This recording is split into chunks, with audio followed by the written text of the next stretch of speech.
हमारा समाज कैसे स्वस्थ रहेगा इस पर विवेचना।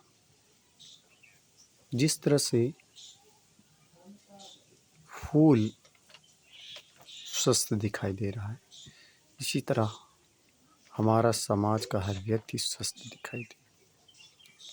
और स्वस्थ शरीर में ही स्वस्थ मस्तिष्क का विकास होता है। मानव की कार्यशैली और सुंदरता, कार्यात्मक समूह तभी कर्तव्य के पथ पर रहेगा जब उसका शरीर स्वस्थ रहेगा। तब आज हमारे जीवन में जो कष्ट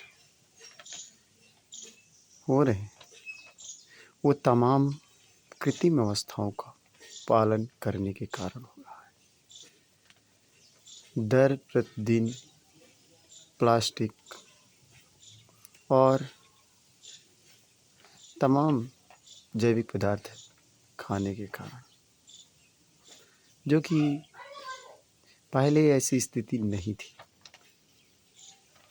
भारत में सभी समाज के व्यक्ति गोबर की खाद का प्रयोग करते थे खेतों में, इसलिए भारत के लोग स्वस्थ रहते थे और हल से बैल के द्वारा जुताई करते थे और जगह जगह पर भेड़ और पशुओं को बैठाया जाता था खेत में, जिससे वो गर्मियाँ खेत में आ जाती थी और वहाँ पे मल मूत्र के उपयोग से उसमें उर्वरा शक्ति समा जाती थी खेत में और उसमें खेती बहुत अच्छी होती थी। जब व्यक्ति उसमें का भोजन खाता था तो उसका शरीर बहुत अति उत्तम स्वस्थ रहता था और स्वस्थ रहने में भी प्रेरणा देता था।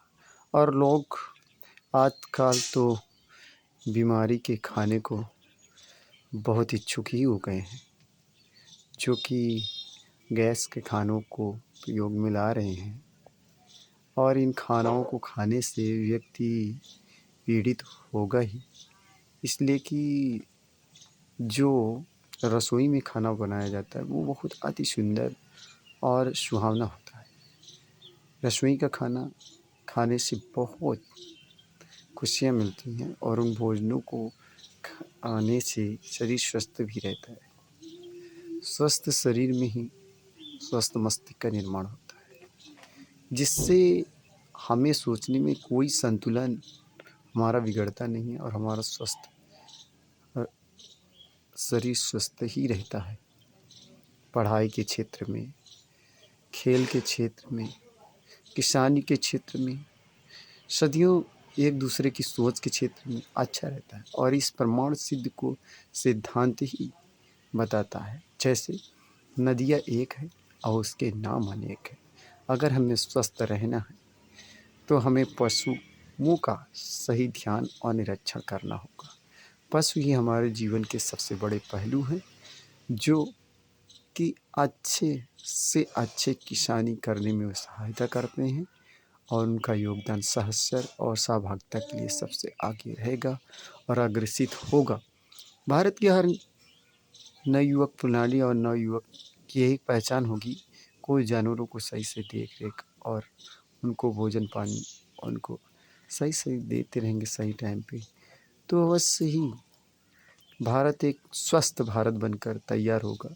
दूध की कमी नहीं होगी, घी की कमी नहीं होगी और सभी पूर्ति होती रहेगी। यही मान्यता भी है। भारत के हर सुदृढ़ और सुव्यवस्थित कराने में हर व्यक्तियों का योगदान भी रहा है और हर व्यक्ति और इस पर चर्चा भी कर रहा है कि कैसे हमारा समाज स्वस्थ रहेगा। इस पर बहुत सारी प्रक्रियाएँ जो कि जारी हैं और भारत के लोग इस पर विशेष चर्चा कर रहे हैं कि ऐसा कार्य होना भी चाहिए जिससे भारत स्वस्थ रहे और भारत की हर मंजिल, जैसे कि घर बनाने में कोई मंजिल को अगर असाधारण बनाया जाएगी तो बहुत जल्दी गिर जाता है, उसी तरह समाज के व्यक्तियों को अगर कृत्रिम या कोई ऐसा प्रोजेक्ट किया जाएगा तो समाज व्यक्ति गिर जाएगा। और अगर उसे घर का खाना और बढ़िया रसोई का खाना चूल्हे पे बनाया हुआ खाना अच्छा से बनेगा, लकड़ी द्वारा पकाया जाएगा, तो वो खाना खाकर आदमी व्यक्ति स्वस्थ रहेगा और लाखों कार्यों को एक साथ निपटाने में क्षमता भी रहेगी, लेकिन कुछ एक ही कार्य को गणना करके वो समाप्त करेगा, ऐसा मानना है। ऋषि मुनियों को भी कहना था कि अगर अग्नि सजोया हुआ बनाया हुआ भोजन अति उत्तम और लाभकारी होगा। यही सिद्धांत होना भी चाहिए हर समाज के व्यक्तियों को। जय हिंद, जय भारत। जय हिंद, जय भारत।